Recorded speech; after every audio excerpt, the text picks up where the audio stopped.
భవిష్యత్తులో అంటే సమాజంలో మనం చూస్తే కనుక ఆర్టిఫిషియల్ ఇంటెలిజెన్స్, రోబోటిక్స్ ఇవి వచ్చేస్తాయి.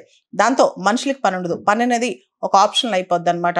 అంతేకాదు ఫ్యూచర్ డిస్ట్రాప్షన్స్ అనేవి చాలా ఫాస్ట్ పేజ్లో మన లైఫ్లోకి వచ్చేస్తున్నాయి. ముఖ్యంగా ఆర్టిఫిషియల్ ఇంటెలిజెన్స్, రోబోటిక్స్ చరిత్రనే మార్చబోతున్నాయి. వచ్చే 10-20 సంవత్సరాల్లో వర్క్ అనేది ఓన్లీ ఒక ఆప్షన్ కాబోతుంది. మొత్తం ఏఐ, రోబోటిక్సే వర్క్ చేస్తాయి. మనిషికి తన నచ్చిన ప్యాషన్తో ముందుకెళ్ళొచ్చు అనమాట.